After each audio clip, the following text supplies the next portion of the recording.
edition of Nchezo right here on Kanele 97.7 FM kwao kwa gogo kwenye kutukulia chunga za Msuzi Uswesi. I'm your host Stephen Nkoma. We've brought you many guests on this particular show where we discuss issues that affect our community, and the larger picture is Zambia as a country. And of course today we are also privileged to host the 6th Zambian Republican President, Dr. Edgar Chagwa Lungu. It is the first time that we are hosting him, of course, as a radio station, having been established in 2021. Your Excellency, thank you so much for agreeing to feature on Nchezo, and of course featuring for the first time on Kanele 97.7 FM. Timpokeleni kuno kukaa. Yewe dada. Manyi kukoma mwabaleka uli? Bali makola. Bali namwe dada. Ya ikuno na setiri wakamakola. All right, so he's our guest, and we're going to discuss quite a lot of issues, in case you've been thinking those big issues you wanted the 6th head of state to address in as far as Lundazi and Zambia is concerned. It is that particular time we're going to talk more about that. Your Excellency, since you left office in 2021, how has life been? It's been very turbulent, I must say. Initially I thought it's going to be peaceful, but it turned out to be very turbulent. And I think it's because some people did not want to leave us in peace as a family. So we've been hustled, and we've hustled back to survive. So it's common knowledge now that, of course, they came and tried to squeeze me out of ordinary life by stopping me from just enjoying my being as a Zambian person, by going out to just have a bit of fresh air, running around in the morning. That they stopped. They clamped on it. They said it was politicking. Going to church, they stopped me. They said it's politicking. You know, visiting friends, they took it that it was politicking. So everything around my life and that of my wife and children was politicized by the people in authority, such that I felt so helpless and thought I should fight back. But then the crunch came, of course, when we saw that they even want to destroy our party, Patriotic Front, by inciting people to do all sorts of wrong things, to break the laws, and get the party and use it for themselves as a special tool for the ruling party, UPND. So we said no to that. So my life really has been hectic.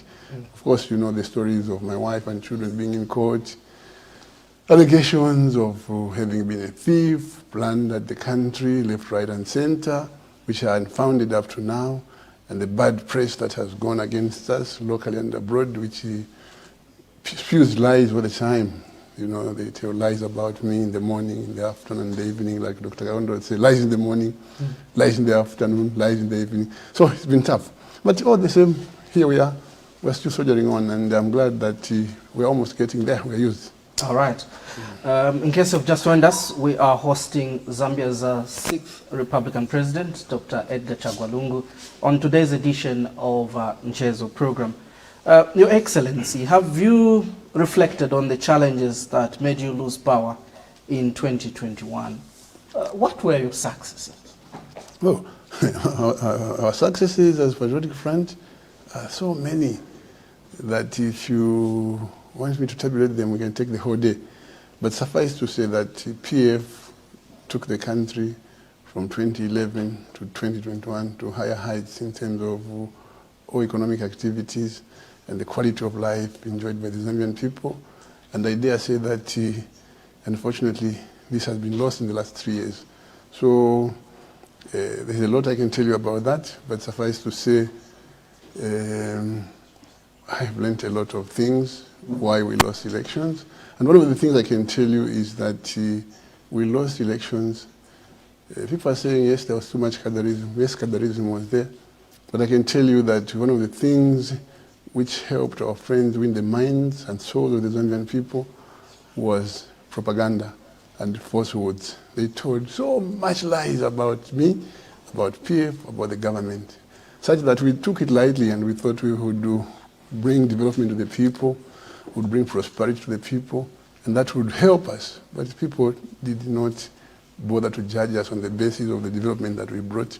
They judged us on the basis of lies and a few misconduct, such as what you've heard to be an issue, that of cadarism.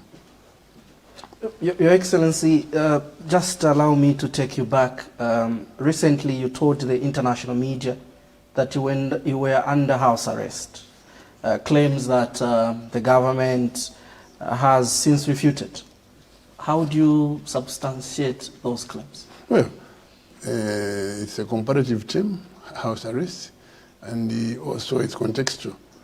For example, if I cannot move out of my country, Zambia, to go for medication at my own expense, and I'm pulled out of a plane to say, go back home and die, that for me constitutes house arrest. Mm-hmm. If I'm supposed to travel for a workshop or a symposium in South Korea, somebody comes, put me out of the plane and says, you can't travel, that is house arrest. Regulating where I should go, where I should be, who I should be with, that is house arrest. But we can debate this endlessly. But I can tell you that since we spoke out, there has been a bit of easing on the part of the state in terms of allowing me to move about. But that is not satisfactory, because when I was in Zambia, for example, they were trailing us like he wanted bandits, you know, where we went to the lodge, they were all over, and after the meeting, they sort of were chasing us in the name of escorting us. Of course, we outwitted them, we got to Mansawombwe. But at the end of the day, I'm not as free as you are, for example. You came all the way from Lusaka to Lundazi, I came all the way from Malawi. I would do pass. But for me, they want, where is Edgar? Just the other day, they were in Mpurungu, ransacking lodges left, right, and center, turning them down. Are they looking for you to provide the security? No, what security? What security? Because they've grabbed all the policemen they gave us.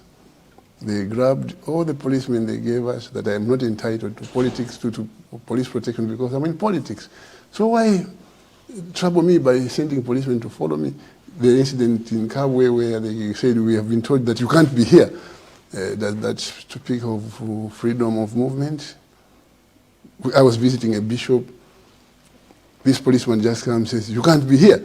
Why? No, we are told that you can't be here. So is that the freedom that you want me to say I'm free? So I can tell you that I'm a virtual prisoner, and I don't like it. And wherever I go, I'm followed. Followed like a wanted, a dangerous criminal. And that's not fair. All right. We can debate endlessly, because I saw some government minister saying, no, he's free, he's free. He goes, I can't go to town today and be left alone. They'll come. And they will say, no, you can't be here. That I can assure you. But I should subscribe to the perception that I'm free, I'm not under house arrest. House arrest is a legal term, or it can be a political term.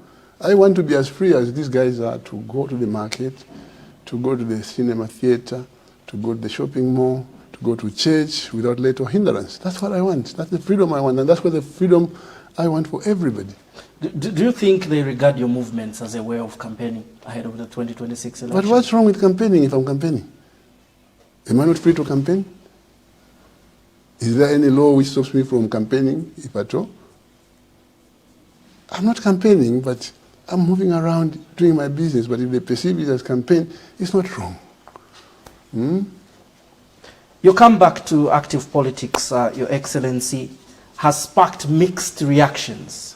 In as much as there are those who are backing your comeback or this particular stance, there are still those who hold a thought of saying you should have retired. How would you react to these concerns by the people? You know the Morocco, is it the Cameroon? Cameroon had a football team. They had a player called Roger Miller. He was their star player. I think he retired for a while and they found their fortunes depleting or going down. They recorded him from retirement. And I remember 1994, he featured in the World Cup in Europe and in America. And he did very well, and he was a super sub. So politics, I don't think is something you can retire from, if I am to be honest with you. You can only reduce your participation in politics as you get older, right? Eventually you want to skip away completely. I don't know whether people like Honorable Venon Mwanga have retired. From time to time he makes statements on politics. Can you call that retirement? I don't think it's retirement. But I've come back to active politics and I will participate because the freedom of myself as an individual, that of my members of the party, that of my family members has been compromised by those who wield powers of the state. Take, for example, what they did to PF. They massacred PF.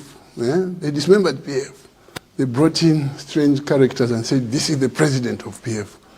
No mandate whatsoever from the people in the party, right? President. And they go in the night, they change fingerprints. The following morning, they go and they register. That is a criminal act on the part of the state. So with all that, you want me to be in retirement? No, I can't. Because PF is what brought me here. And I think I will not die a peaceful death if I was to die today without restoring PF to what it is. By the way, I've been saying to people who want me to reconcile with the president that, look, the only way we can start talking about reconciliation is for the man to begin restoring democracy. And how he restores democracy to me is by restoring the legitimate leadership into PF where we were on 23rd October 2023, where we had elected leaders like myself as president and others, including our SGs and everybody. Once he restores that, he tells his people in the civil service to say, guys, can you correct this? They register record to show the true reflection of the leadership of the party. Then we're on our way to go. They've done that with other political parties as a system, and I can't allow that. So we are going to fight. So talk of retirement, you retire when you are comfortable, that things are okay. But when you're an old man and you see things are being messed up, and you sit and watch the children, no, you put on your warrior garb and you take your spear and your segai and your chamtunga and you go and fight with them. That's what they do. So that's what I've done. So I've come back because democracy has been disseminated. Democracy has been killed. You know, the political parties, they just pick and choose and go and destroy. So I should sit there that you did my part. I'm not yet finished. Of course, the Patriotic Front Party has seen several factions, like you have alluded to. It's the same faction. Of course. It's like an amoeba. It just replicates itself. Is there a better way of resolving these matters other than the suggestion that you have made of taking back the legitimate leadership? What's the better way than restoring what is right to the people of the party, the people who are the electoral college, to choose their leader at the next election when it is due? You can't just come into a house, remove the husband of the family or the father of the family and replace them with somebody else and say, this is your father, guys, because I'm in charge, or else I'll beat all of you. You don't do that. So there's no better way than going to the courts. But the courts seem to have been compromised. As we can see, they take too long and they're not moving in the right direction or the right pace. So we suspect that there is some collusion between the executive and the legislature in dealing with party politics, especially when they go to court. Some sections are suggesting that probably these wrangles in PF may go beyond 2026 so that you are destabilized as a party and then you don't also take part in the general election that will be held that year. Is it possible that these matters could be resolved on time and see the PF back to where it belongs? I can tell you that with what I know, there's no desire on the part of those who are manipulating troublemakers in PF to bring about peace, orderliness, and harmony in the party. It serves them better that way. A dead, weak, or sick PF suits them well. So chances of resolving these matters by 2026 are slim, but we haven't ruled them out. They are slim, and we are pursuing those chances. But you're asking me about Plan B. I can't tell you Plan B. Because that's a tactic now. That's a strategy. You know, So, speaking for PF, we want to salvage PF back into the formidable political party that it once was, held together under one leadership, and indeed contributing to democracy in this country. And I would like to believe you that the meeting we had yesterday talked about this issue at length. It was a long one, and we all agreed that we need PF. Zambia's political landscape needs PF, and we are going to fight till we get it. But if they sketch that they will not allow PF or Edgar Lungu to be candidates in the 2026 elections, obviously there is Plan B. But Plan B is not for public consumption. All right. In case you've just tuned in, this is the live broadcast of Mchezo program all the way from plot number 3188 here in Chimchulu compound of Lundazi district. I'm your host, Stephen Nkoma, and we have the bragging rights. We are hosting the 6th Republican President of Zambia, Dr. Edgar Chagwa Lungu, being the first media house in Zambia to do that after he lost elections in 2021. Other than that, he has appeared on international media outlets, and indeed we are the first to do just that. Your Excellency, you did underscore quite a lot that you achieved in your leadership, and just some comparison. Fuel prices under your reign were as low as 13 kwacha per litre, and as far as petrol is concerned, now we are talking 33 kwacha per litre. If we also get to our staple food, meal costs 400 kwacha for a 25 kilogram bag. What's your take on these comparisons? Doesn't that give me and PF bragging rights? When we compare that, just compare the price of meal, the price of fuel. Doesn't that give me, as a party leader of PF at the time we were in power, and my political party PF when we were in government, bragging rights to say we were much better than these guys? Especially that these guys were saying, look, when you vote us in the morning, by tomorrow, the price of fuel will be 12 kwacha. When you vote us in, the price of meal will be 50 kwacha. 3 years down the line, something else. So when we brag, we don't do it from without. We have a very good foundation to show that, yes, we did it. And we were much better. I still stand head and shoulder taller than the current president in terms of achievements. All right. The 2016 happenings, we did see you assent to the new amended constitution, and later on we also saw you trying to introduce Bill 10, which we did see the opposition UPND then go to the streets celebrating that the Bill 10 was shot down. With that particular why were they celebrating, if I may be allowed to ask you a question, why were they celebrating? The UPND guys were celebrating that they've shot Bill 10 down. Why were they celebrating? Just permit me one question, just that one. Why were UPND celebrating that they have slaughtered Bill 10? Maybe our viewers and listeners will help me answer that particular question. Because it was a bad law. Right? That's what they were saying. Okay. So they were celebrating because it was a bad law. And they said, leave the Constitution as it is because the Constitution is intact, it's good enough as it is, right? You remember that their leader then, who is now the President of the Republic, appeared on a series of television stations defending the Constitution of 2016. I think the document need not be changed because Lungu and his team want to manipulate it so that probably they can stay in power longer and acquire more power and so on. He said it. And we were defeated. And when we were defeated, obviously time came, they got power. And now, lo and behold, we hear that they want to amend the same document, which was very good. And I'm glad to that scholar, become politician, what's the name of John Chagwa. He put it on record. This is the best constitution we've had so far in a long while. And I've got no reason to doubt him. And they say it's a good constitution. So tell me, why suddenly they want to say what is the big word, lacunas in the constitution? Or is it lacune? You know, we were surprised. What's good for the goose must be good for the gander. What was good for us must be good for them. What was bad for us must be bad for them. That's why we keep saying in our quest to provide checks and balances. These guys should not take us back to do things which were condemning us, which they were frowning upon, which they were organizing local and international community to support them for, and use them again to suppress us. No, we won't allow that. And these people who come back with the excuses like saying, look, Lungu did that, why can't we do it?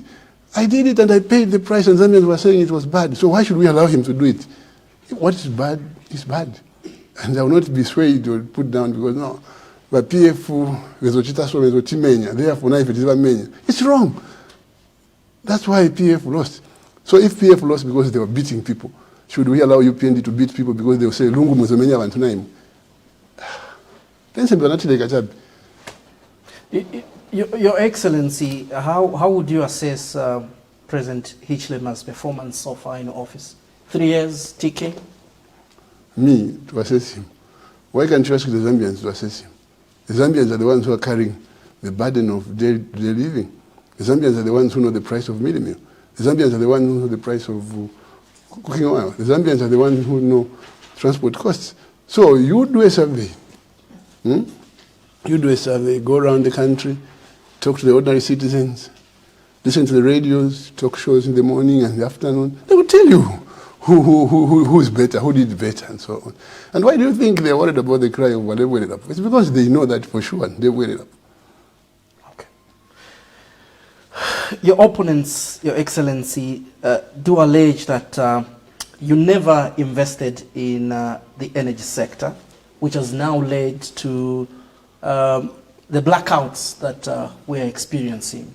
Of course, we did see load shedding in your reign as well, which you also alleged to some drought. How did you handle drought then for Zambia and Lundazi in particular not to face the blackouts that we're facing now? Because some places are going for days without electricity. Some of them are now claiming having electricity in their homes or workplaces is but a rumor. You see, when we came in, electricity production was at 1,600 megawatts in Zambia. But by the time we were leaving, it was 3,800 or so megawatts, and we were able to export. And we had done a lot of work in terms of new production areas. Gojloa, for example, which the man was saying was not operational. It was operational at the time we were transferring power. There was only one turbine which was yet to be commissioned.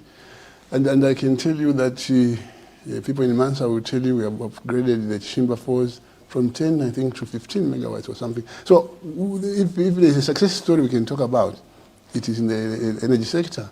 We have solar energy in Bangweulu. Bangweulu is in Lusaka, by the way. Bangweulu is not in Bangweulu. There's a company called Bangweulu which produces solar energy in Lusaka, in the south of Lusaka, near the M-Phase.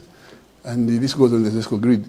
So about 600 or so megawatts. So I can tell you for a fact that we were more diversified, that we were more objective in our quest to make sure that there is a good mix of electricity in Zambia, and people were able to access electricity and reasonably priced. And I think our energy policy speaks for itself, because we wouldn't have been exporting electricity now, as it is now. I know that they're exporting 250 megawatts, and they're saying we have to export because of diplomacy. You can't do that. At a time like this, you have to keep everything in your country and make sure that you even import some energy so that people are able to go about with their lives. Production in manufacturing, in agriculture, and everywhere is going on and so on. Now suddenly they're telling us that we should go solar. Everyone should go solar. It's an opportunity to go solar. But they never told us that when you vote for us, we will cut you off the grid, you go solar. We wouldn't have voted for them. Most Zambians are saying so. If they told the Zambian people that will hive you off the national grid and will demand that you have off-grid energy production, including solar, because we will not be able to sustain production and distribution of energy. Zambians wouldn't have voted for them. So they lied yet again on energy. But I tell you, we stand, like I said, tall on the supply of energy. Our energy policies were very sound and so on. And you know, this is again brings me to good neighborliness. If we were good diplomats, I don't see why we can't go to Mozambique. I don't know why we can't go to Angola and other places and ask guys who've got surplus energy. Can we be assisted? We did that at one time. We went offshore in Mozambique. On the coast in the Indian Ocean, we had a ship anchored there for months and supplying energy to us through the system, transmission system from Mozambique to Zambia. And that's why we have these interconnectors and so on. So it's like they can't even talk to each other. The Zambian government can't talk to Mozambique, for example, for some reason, to say, help us, we're in a crisis. Because the only crisis we help is when there is a crash. For example, in Malawi, may the soul of the Vice President, Saulos Chilima, rest in peace. When he died, we were very quick to help out because we wanted brotherhood, brotherliness, and so on. But what I'm telling you, good neighbors visit each other. Good neighbors talk to each other. Good neighbors ask each other. Should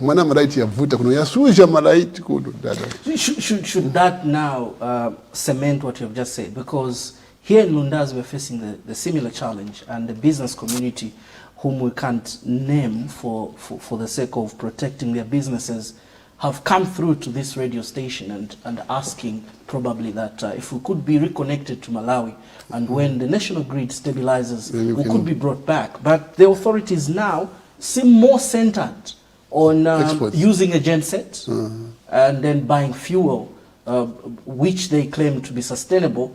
But those that are directly connected to this problem, they're suggesting that reconnecting Lundazi to the Malawian grid is the best alternative. Are you telling us that they are not going for that option because the relationship with our neighbors has gone south?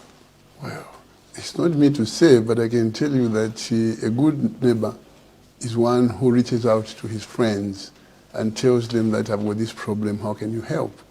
I can tell you without being a guru, diplomacy, that we have lost our standing in the SADC region because we don't reach out to our friends reach out to us.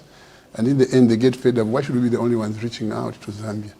What I'm saying is that the Zambian electrical power dilemma could have been resolved by talking to each other, finding out the people in Zimbabwe, how are they doing it? Because we're in the same region. We draw water from the Kariba for electricity and so on. And the subcontinent has got more or less the same source of water. We're dealing with Mozambique, we're dealing with Angola, we're dealing with Namibia. We can always talk to each other. The Bimbas were saying, Mwapoleni, Akulile, Umushi. Just being nice to each other, greeting, hello boy, hello boy. No, but we have a head of state who is aloof, who thinks he knows everything and he can handle everything and so on. Looks down upon people he found already in situ as presidents. You can't do that. You have to humble yourself. Go to Tanzania, they've switched off some of the production centers for electricity because they have excess. But why can't you go and ask them, they can switch on one or two to give us power? It's because All right, in case you have just tuned in, this is Nchezo, right here on Kanele 97.7 FM. We'll be right back pretty soon as we continue our conversation with Zambia's 6th Republican President, Dr. Edgar Chagwa Lungu. Sit back and relax as we will be coming back pretty soon.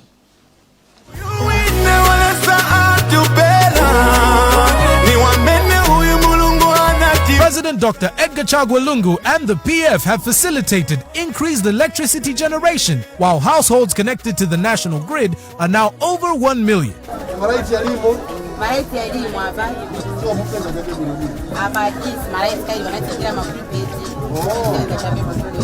This development has seen a significant reduction in load shedding. Thank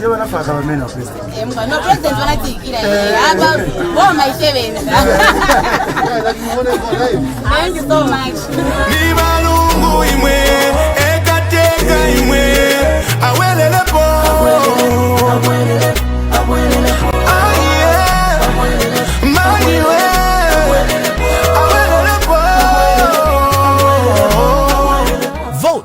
Edgar Chagwa Lungu and the PF that have brought you change.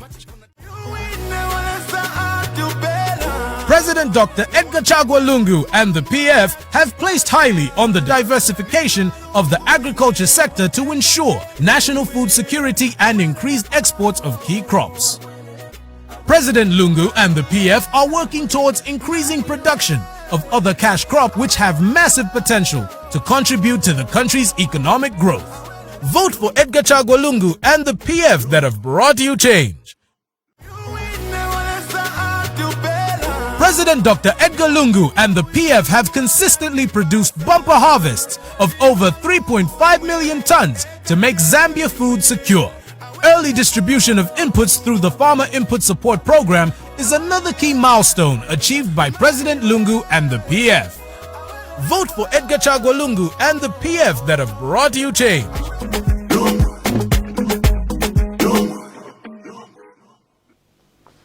Nchezo returns. Thank you so much for still staying with us. We are hosting Zambia's 6th Republican President, Dr. Edgar Chagwa Lungu.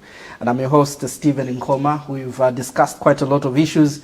The second part of our talk will be centered on agriculture, and also we want to go back to energy and get to see, because this is the challenge that we have right about now. Several days you do not have electricity and you have to go solar, which a lot more people are complaining that you need money to invest in or buy those solar panels, buy batteries and whatnot. We just want to hear more from His Excellency, and of course get to know if at all he could have done it better, and what could have actually happened. Your Excellency, welcome back to Nchezo. Thank you. Yes, you talked about the energy sector in regards to actually what is happening now, and also you did stress a point that it seems our relationship with the neighbors has actually not been what it has always been in the past. Maybe just share with us what did you do, of course, not to face this challenge in your end, which a lot of people would agree with me right now that yes, there was load shedding during that particular time, but we didn't have these blackouts. And then they're also saying, if you won the 2021 elections, we could have seen worse things than what we're seeing today. You see, let me start by saying that in management of resources in any nation, you listen to the experts, you listen to the technocrats who give you opinions and options, and then you take that one which suits you best.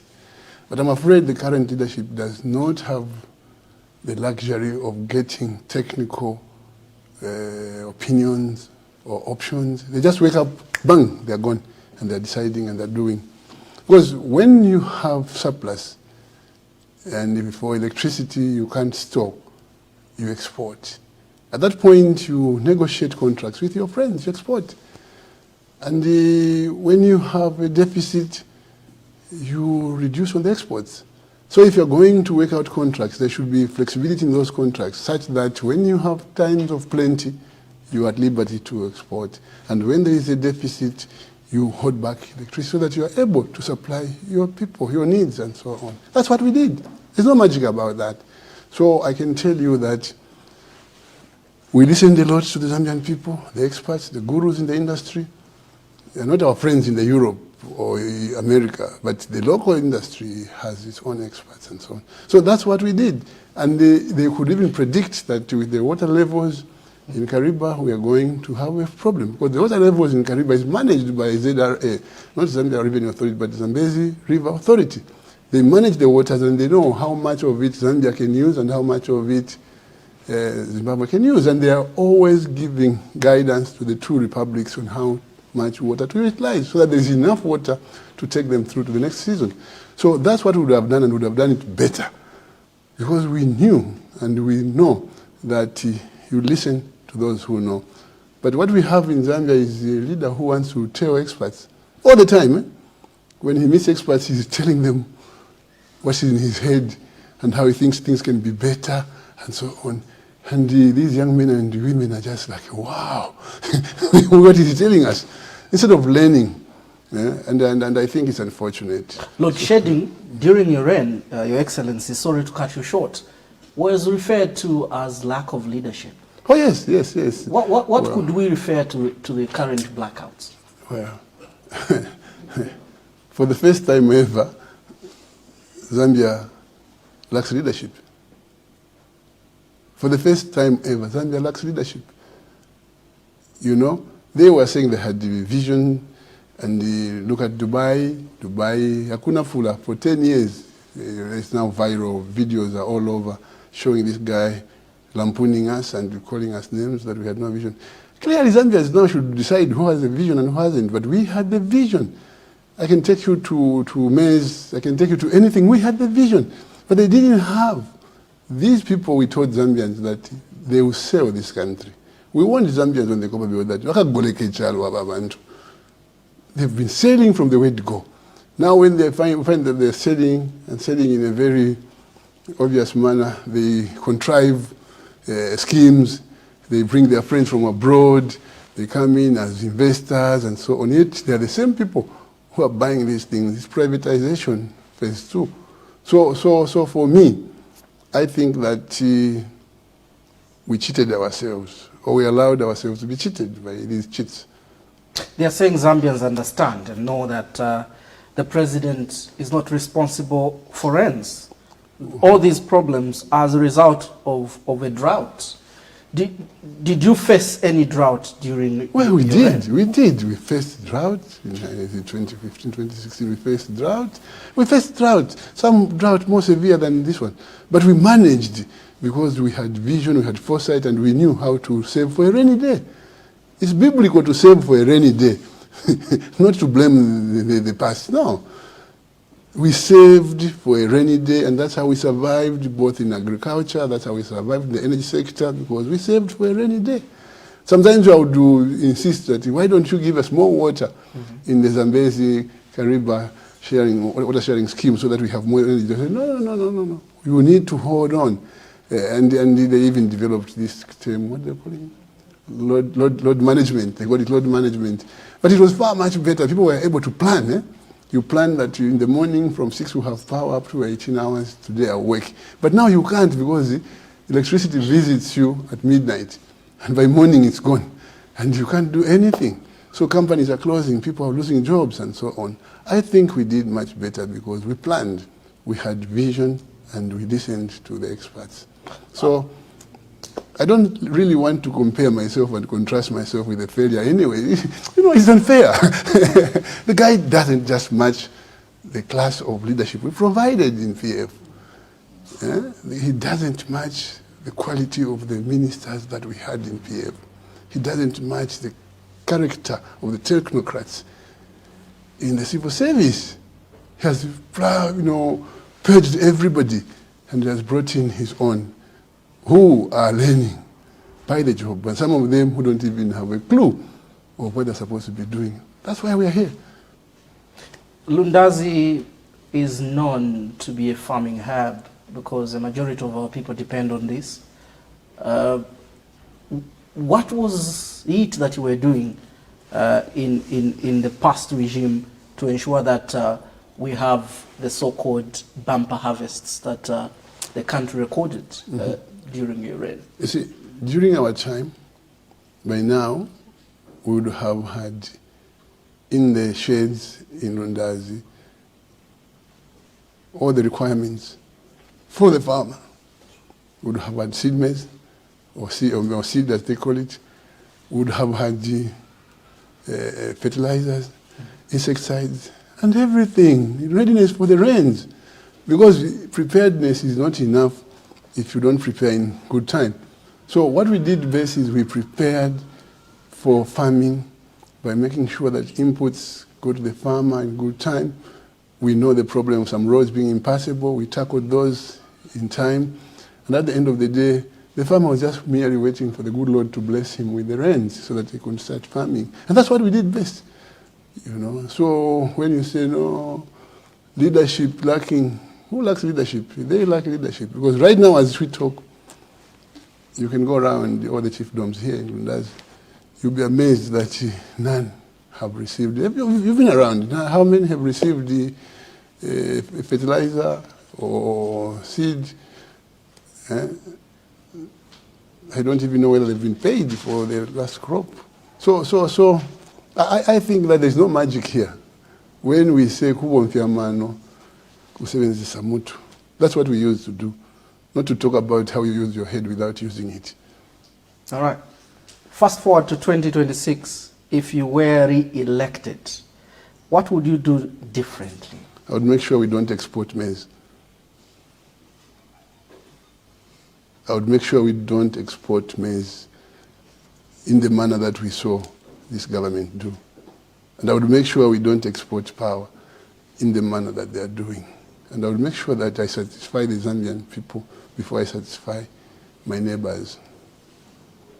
Of course, we used to do that, but we would reinstate that kind of behavior where Zambians come first. The welfare and good living of Zambians should be of primary concern to us as leaders. All of us, starting from the president to the vice president, the ministers, the civil servants, we should all be mindful that we are here to serve the Zambian people. In short, priority number one should be to serve the Zambians. If we have bumper harvest, we make sure we store sufficiently to have something in the coming season. If we have excess energy, we manage it in such a manner that we don't deprive the Zambians of the energy like we have done now. Because if the energy being sent to the mines, exported and so on, was used for us here, there would be a difference. The load shedding and the suffering of the people wouldn't be as heightened as it is, you know. We would have continued, in fact we will continue, like I said, in Chishimba, in Kasama, Chishimba Falls, there was an investment there, a big one. In Msonda Falls in Mansa, there was an investment there, a big one.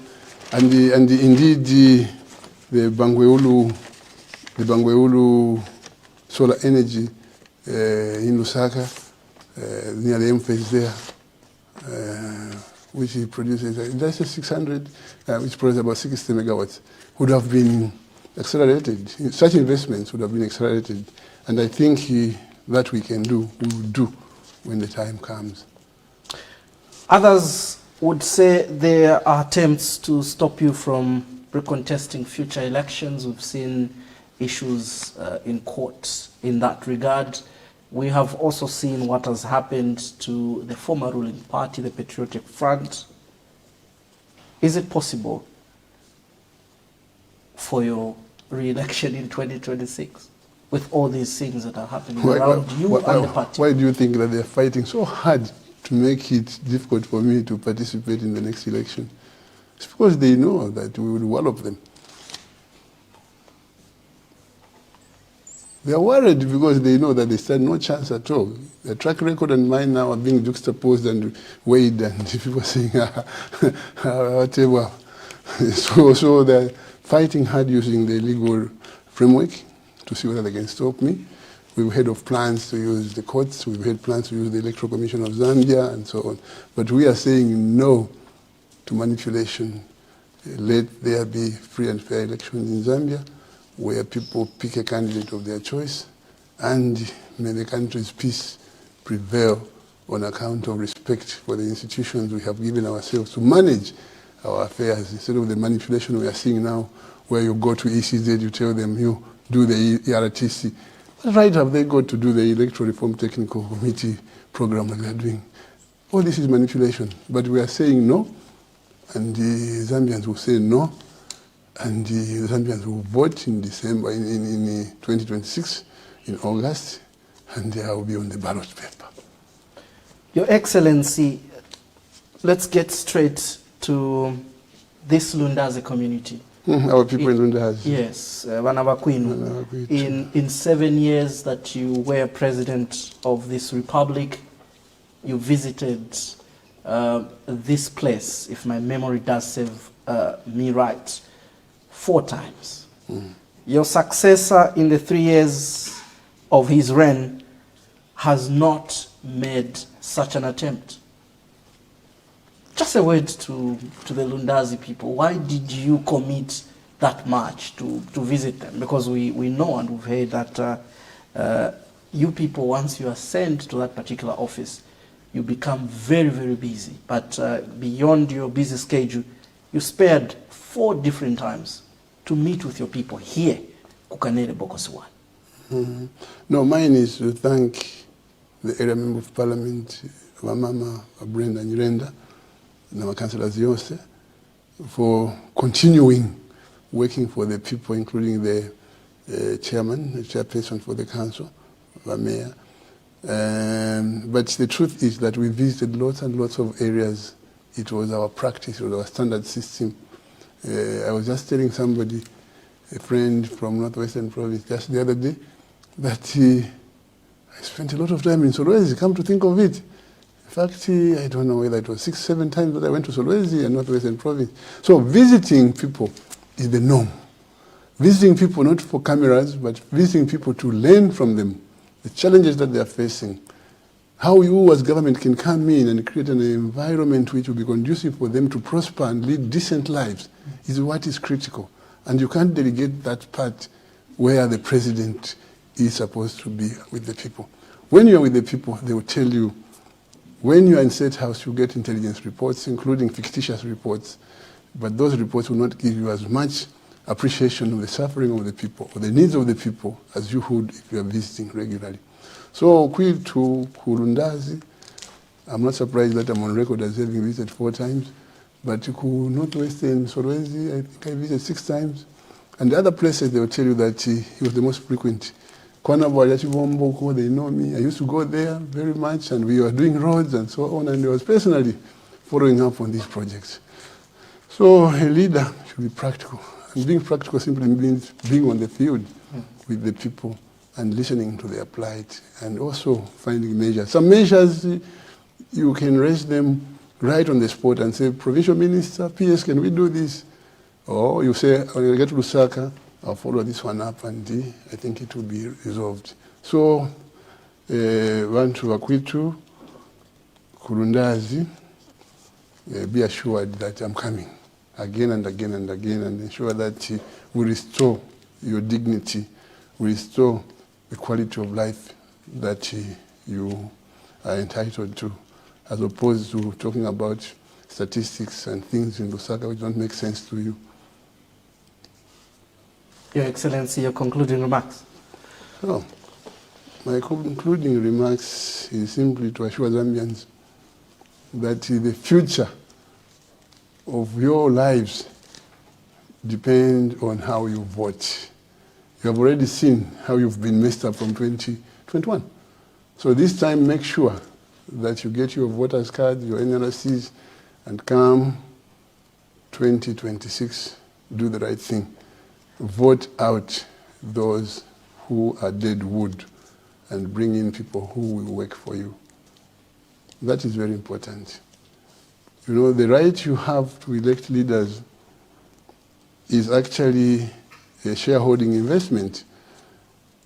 When you invest, the dividend that you expect as a Zambian national is prosperity, is development, is quality of life, improvement in the quality of your life, not rhetorics. We are doing very well. We are doing very well on CDF.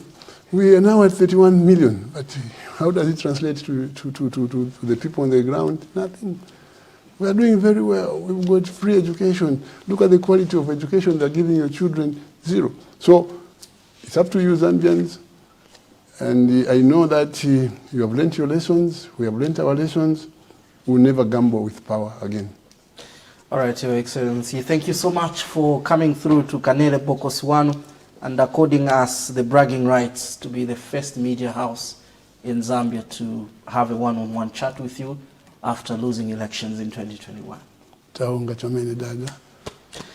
That's all we could accommodate on Mchezo today. We would like to thank each one of you that actually did find time to tune in.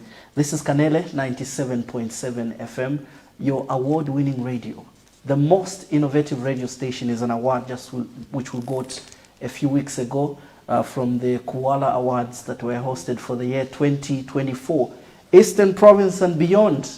We thank you so much for supporting this radio station. Our brothers and sisters in the diaspora, we do have followers in South Africa, we have followers in UK.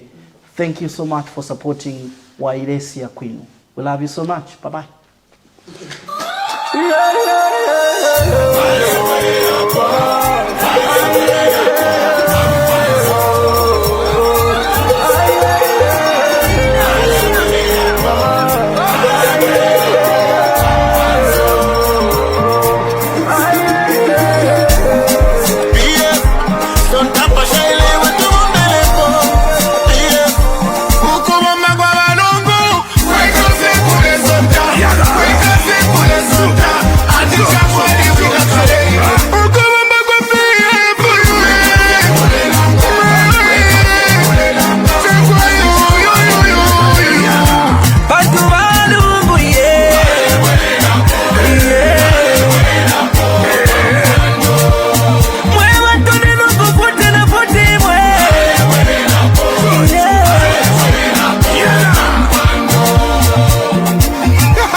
Bambyaba mulonge kuterera kwati mulembwe 5 billion se kuterera yafika na kambi batera bana balala tena kambi balala opposition yalala na kambi yalala simple by looking but it's down from action Lungu Lungu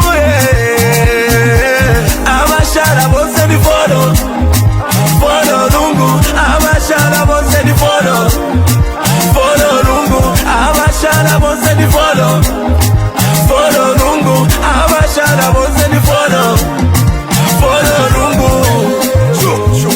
sure yeah.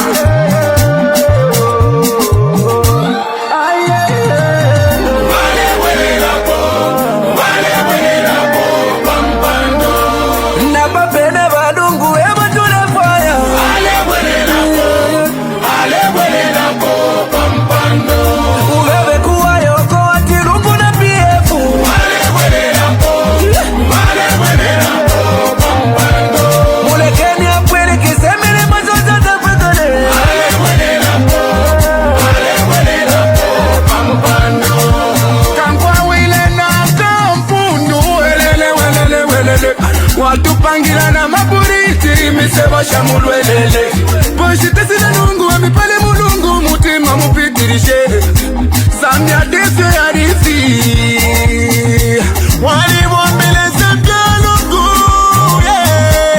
Ushilkeshe mwana wandoshi Walimu mbakulu wapula Saudeni na mchinga Lusaka na kopara Kuta wa bomba Lungu PF son tapa shele wetu mbelepo PF son tapa shele wetu mbelepo no ukuma kwa Lungu kweka kule sonta kweka kule sonta atisha kwali wina kalema ukuma kwa PF kule langa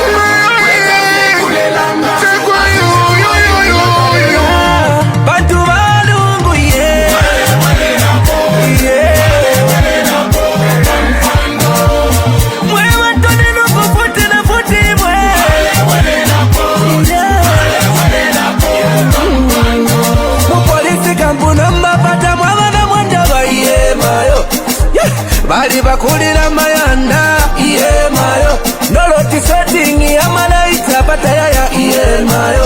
Salo bali wa miapa we mwana tarara